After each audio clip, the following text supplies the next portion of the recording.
All right, today we're going to take a look at a report from MJ Business Daily about how cannabis is being sold directly to the consumer. So no more retailers, all those people who paid $25 million per license in Arizona. What's going to happen to them?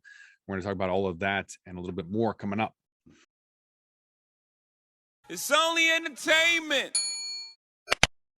Welcome back to the Talking Hedge. I'm Josh Kincaid, capital markets analyst and host of your Cannabis Business Podcast. Today, we've got Katrina Glogowski, angel investor and attorney, to talk a little bit about California cannabis selling directly. We'll also talk about how Mexican cannabis is in high demand. Or excuse me, California's cannabis is in high demand in Mexico. Whatever. All of that. So, this part about California selling directly, being the fifth largest economy in the world, right, by GDP, gross domestic product. California is a huge marketplace, and we've seen $25 million licenses being sold in places like Arizona. So what's the impact? Like, what's your initial take on this, Katrina? Pluses and minuses, Josh. First, bypassing the retailers is not how the system is designed. There's taxes to be taken into account. There's price points to be taken into account, and bypassing that pretty critical element of the way that the law was structured is we'll see how the effects of that roll out. But as far as the consumer, it's great for the consumer because I bet you $1 that it's cheaper than buying from the retailer. And since California has such a high delivery market anyway, you're just cutting out the middleman. So that's very interesting. I know a smidgen about the California distribution system. And I suspect it's these distributors that are selling directly to the consumer. And not producers, because in California, my understanding is that the testing occurs at the distribution level. So certainly it has to be tested first. But kudos to the California distributors for finding a way to make it happen. So there's a direct-to-consumer model that's being employed by some of the biggest cannabis brands in California as well. That includes Kiva Confections, Canna Craft, Canna Social Tonic, Old Pal, and Roach. And so about 5% of California is doing it. The other 95% are thinking about it. And to your point about being cheaper, because in Washington, there's a 3x increase. You sell an ounce, if the grower wants $100, the retailer is going to sell it for $300. So the retailer is making most of that money. They're going to be paying all of the taxes, though. That's my understanding in Washington, 37% at least taxes. So this is the pros for them. What they're saying is it allows consumers to shop their entire product line instead of just what the retailers want. And then it allows them to collect data. But if you're already working with a company like Headset, you're getting that data no matter what. But they're saying it's not that much cheaper. They're only eliminating the excise and sales tax. So it looks cheaper online, but for some reason, the prices are the same. So does that mean they're making more money? I don't know. I can only imagine they're making more money because they're cutting out a step. I don't know how a producer, let's say Kiva Brands in your list, is selling directly to the consumer because, again, I thought, and they might have updated the law since I looked last, I thought the distributor is the one that did the testing. So maybe the producers are doing their own testing. I guess. Leave it to Ease to chime in on this. Snoop Dogg's company, they invested $35 million and they still can't really do anything. Ease is trying to step in and say that, the purpose is to build an e-commerce solution. Then you can integrate that website to essentially monetize the traffic coming to their websites. I think that's a pretty ridiculous thing. I think circumnavigating the retail shops so that they can make, another 200 or 300%. Right. That's my guess. Well, we'll have to see how that rolls out, because that is not what the California legislature envisioned.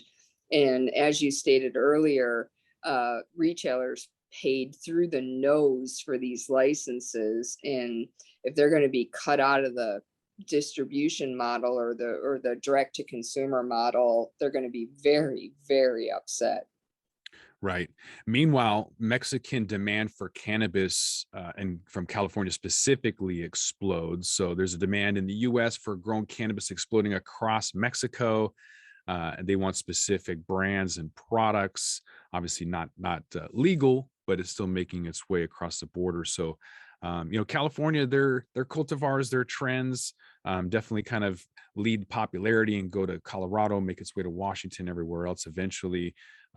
Mexico's no exception. So I find that pretty interesting that we used to import a lot of what was called Mexican brickweed, just kind of cheap stuff smashed and packaged up for really cheap. And now kind of the opposite. Now we're cultivating really good stuff and sending it back the other way. I'm very surprised that this is going on.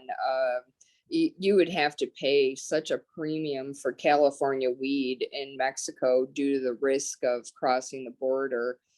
You can argue that the Mexican growers have been bringing it across the border for decades at the same risk, but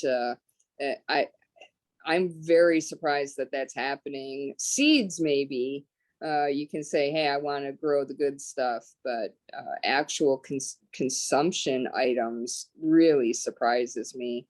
But it just goes to show you, Josh, that NAFTA works. Open borders, right? Mm-hmm.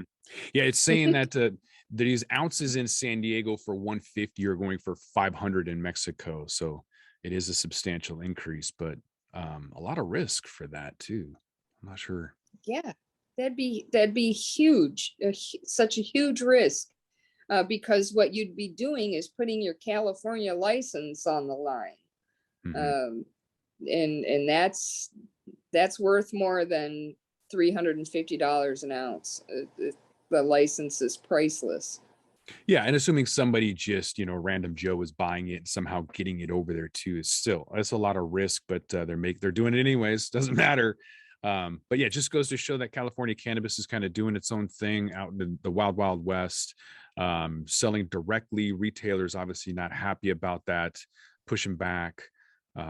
Maybe they'll make a law, but maybe other places in other states are going to follow suit. So that's kind of the other thing is if this is a trickle down effect or domino effect, and then other states circumnavigate all these retailers, a lot of investors are going to lose a ton of money, like millions, hundreds of millions, maybe even billions of initial capital into retail licenses if there's a direct to consumer model, direct delivery, circumnavigating retailers. So that'll be really, really interesting to see how that plays out from a business standpoint. What are you going to do if you're a retailer and all of a sudden there's export to Mexico, legal export to Mexico or legal export to Canada from the US? Wow.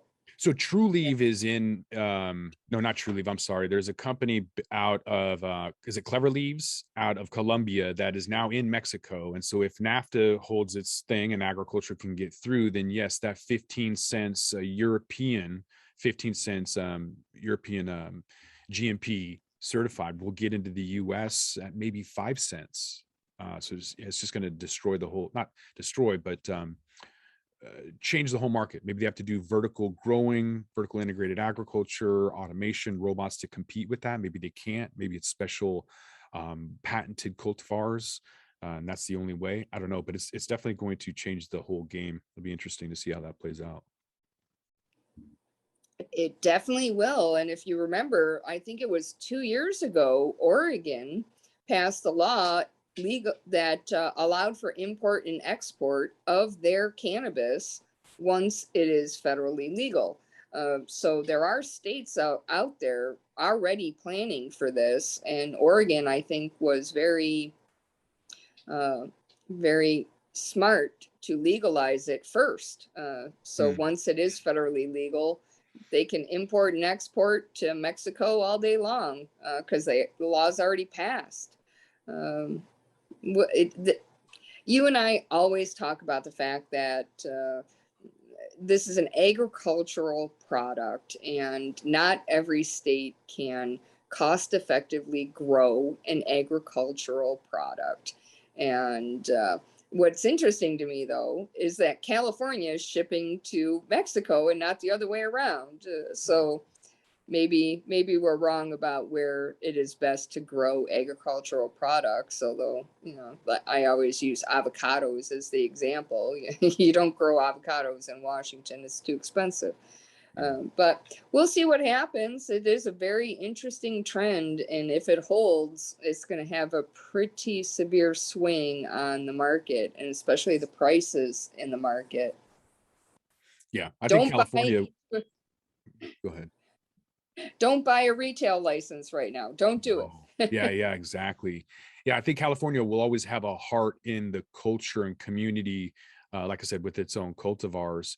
But in terms of volume, I think a lot of that's going to come out of Peru and Colombia, places like that, where you get your coffee and other affordable agriculture. But again, we'll have to see what happens. But that is very interesting nonetheless. So with that, we're going to roll this one up. I want to thank my guest, Katrina Glogowski, angel investor and attorney. Thanks for being back on the Talking Hedge.